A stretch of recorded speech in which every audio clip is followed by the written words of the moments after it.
me finding my boyfriend and his best friend hooking up. So like I said, after I catch my boyfriend and his best friend naked together in bed making out, he takes me into the living room to have a talk. And I thought he was just gonna say, oh, I'm drunk, it didn't mean anything. Nope, complete 360, total opposite, not at all what I thought. He was like, listen, like, you know, I've been meaning to tell you this for a while, I just didn't know how to tell you. My parents are super religious. If I ever told them that I was gay, they would never accept me, they would cut me off, everything. And his parents were super fucking rich. So I kind of understood, but I was pissed the fuck off. Like, you wasted so much time in my life just to fucking tell me you were gay. So he was like, we can still have the wedding and everything like that. You know, I understand if you don't want to be with me. So we kind of made a deal that, you know, if I stay with him, I can pretty much have access to all his family's money. I can buy the house that we were going to buy. So currently, while he is hooking up with other men, I have a boyfriend, but we just act like... I have never had so many requests for a potato dish before, and these are called latkes. They're an Eastern European hash brown in essence, which you serve with applesauce and sour cream. So, to begin with, you grate your potatoes, squeeze all the juice out, leave that juice to one side, then you grate an onion, squeeze the juice out. Now, the juice from the potatoes, you want to drain it off, and you get left with that little bit of white starch bit. Mix everything back into that bowl with the starch, add an egg, breadcrumbs, salt and pepper, then you make these little patties and fry off. Now, all the ingredients are on my Instagram, but I'm thinking another series of potatoes, maybe like around the world in 80 potatoes, just all potato dishes from around the world. What do you think? The best way to roast your potatoes. Use small potatoes and boil until fork tender. Drain off the water and put them in a big bowl. We're going to start with a generous amount of olive oil. You're going to do salt, pepper. We're going to go onion powder, garlic powder, crushed red pepper, fresh basil, fresh thyme. Get that all mixed together and dump it out on a lined baking sheet. Spread them out, give them a little room on every side, and then use a glass to smash them about a ½ inch thick. And then throw them in a 425 degree oven for about 30 minutes, but you're going to want to flip them halfway through. And you're going to end up with a soft interior, crispy exterior, the best roasted potatoes you've ever had. Let's make chocolate soufflés. Over a double boiler, melt 3/4 cup dark chocolate. In a separate pan over medium heat, melt 1 tablespoon butter and a tablespoon all-purpose flour. Whisk until well combined. Reduce the heat to low and add 4 1/3 tablespoons of cold milk. Once thickened, add this mixture to your chocolate. Add a touch of salt and a pinch of orange zest, along with 1 egg yolk. Combine and set this aside. Separate out 4 egg whites. Add 2 egg whites to your mixing bowl, pinch of cream of tartar, and once the meringue begins to firm up, slowly drizzle in 1 tablespoon of white sugar. Stop whisking once the meringue holds soft peaks. Gently fold half the egg whites, then fold in the rest gently like this. Paint your ramekins with melted butter. Then add a few tablespoons sugar and roll it around to get an even coating of sugar. Fill your ramekins, then place them in the oven at 375 for 12 to 15 minutes. This is the best souffle I've ever made, which is perfect because you all deserve the best. Add a dusting of confectioner sugar. That is perfection right there. That's incredible. Here's how easy it is to make ice cream mochi. Scoop 4 ice cream balls, now freeze for 2 hours. Add the milk and sugar, and you're going to heat on low until this is dissolved. Turn off the heat, add the vanilla extract, oil for moisture, and food coloring, which is optional. Now gradually add in the mochiko and stir. When it's smooth, turn the heat back on to medium. You should be able to pick it up upside down like this. Dust the board in your hands with plenty of starch, and add more starch on top. Cover with plastic wrap, and then let this cool in the fridge for 20 minutes. Only take out one at a time, bring all the edges together, and put this back in the freezer.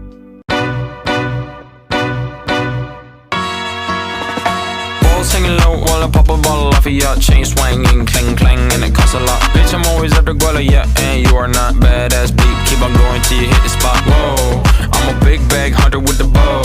She got a big bed, number drop it low. Mama called me and she happy with the grow. Never ever fall for a party that's a no. Just pop the Kenny about a million options, so it's talking to stop doing the agreement. I rock arenas, bringing the peace. I'm bumping that park in the car, pretending I got all the eyes on me. Got a bad baby and she's independent. Too many people older than me, they're seeking attention. When they want me about the goofies, man, I should've listened. And the smell of the money, my strangest addiction.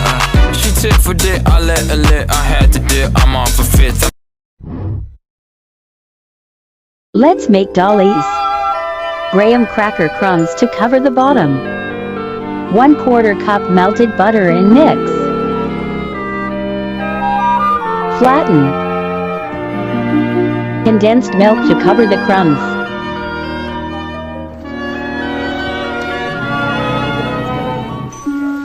Add a layer of chocolate chips and a layer of coconut.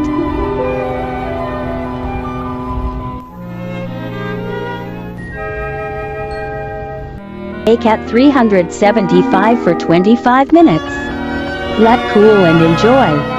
If there's one recipe that's a little hard to give away, it's this one. My special salted caramel Rice Krispies. Melt some salted butter, then my secret ingredient is sweetened condensed milk. Now melt in some caramel candy, salt, and vanilla extract. Our sauce is ready, so now add in a bunch of marshmallows and melt that all together. Grease your baking tray, then pour in your Rice Krispies and your marshmallow mixture, then evenly mix and flatten it out. Chill it in the refrigerator for 1 hour, then right before serving, drizzle on some caramel and sea salt flakes. Enjoy! This,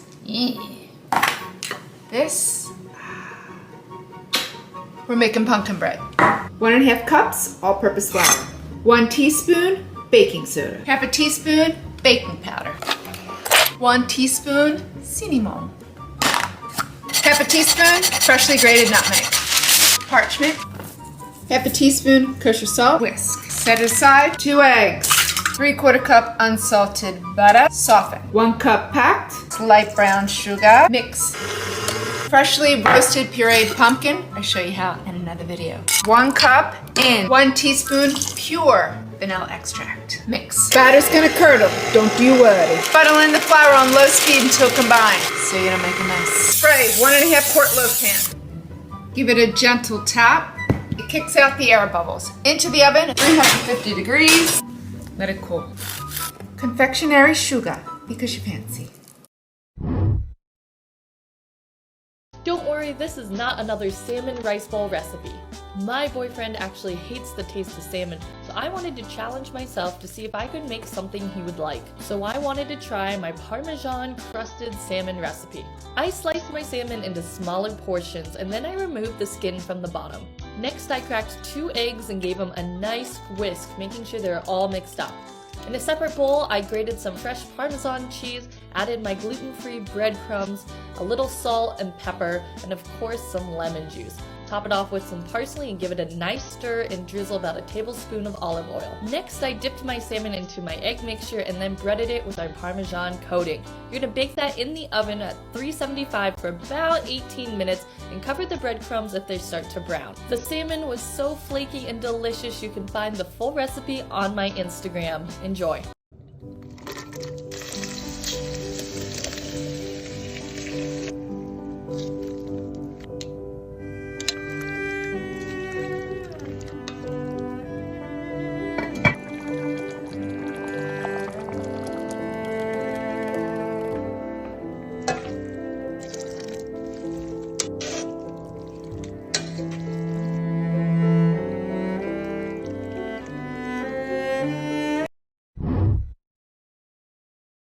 Yo, this is how you make Korean fried chicken. Ooh. 500 grains of chicken thigh. Boom. 1/2 teaspoon of salt. 1 tablespoon of garlic. Little bit of black pepper. 1 egg. And a cup of potato starch. We're gonna add a little bit of water. Be careful, guys. Whenever you guys are frying it, throw the chicken away from you. So 2 different ways to go about it. You either can make your own sauce or get one of these Jones at Fun Table. 3 tablespoons of gochujang, 1.5 tablespoons of soy sauce, 1.5 tablespoons of garlic, and 6 tablespoons of ketchup. 3 tablespoons of sugar, and 6 tablespoons of corn syrup. We're going to double fry it. Alright, we're going to finish it with some sesame seed. Yo, when you're in a rush, you ain't got time for all this. Just grab one of these Fun Table sauces. Bing, bing, bing, bing, bing. And just like that, you have Korean fried chicken. Yo, sale. Okay, Fun Table. I see y'all.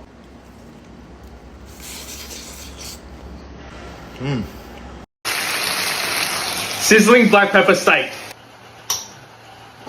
Oil. Add your beef. Move it around so it doesn't stick. Add your green onions, capsicum. Put it aside. Add garlic, black pepper. Just stop. A little bit of dark soy sauce, sesame oil. While your sauce is cooking, we're going to put the hot plate underneath. Thicken with a little bit of potato starch.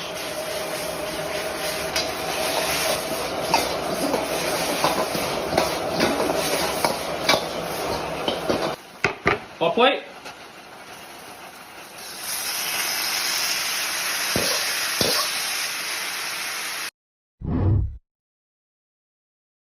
Let's make my super creamy bacon spaghetti. Mamma mia. All you have to do is sizzle your bacon in a very hot pan until crunchy. Now add some cherry tomatoes and fresh ricotta and stir everything until super sexy. Finally, add your bacon and your spaghetti. Always pasta water and a sprinkle of parmigiano like there is no tomorrow.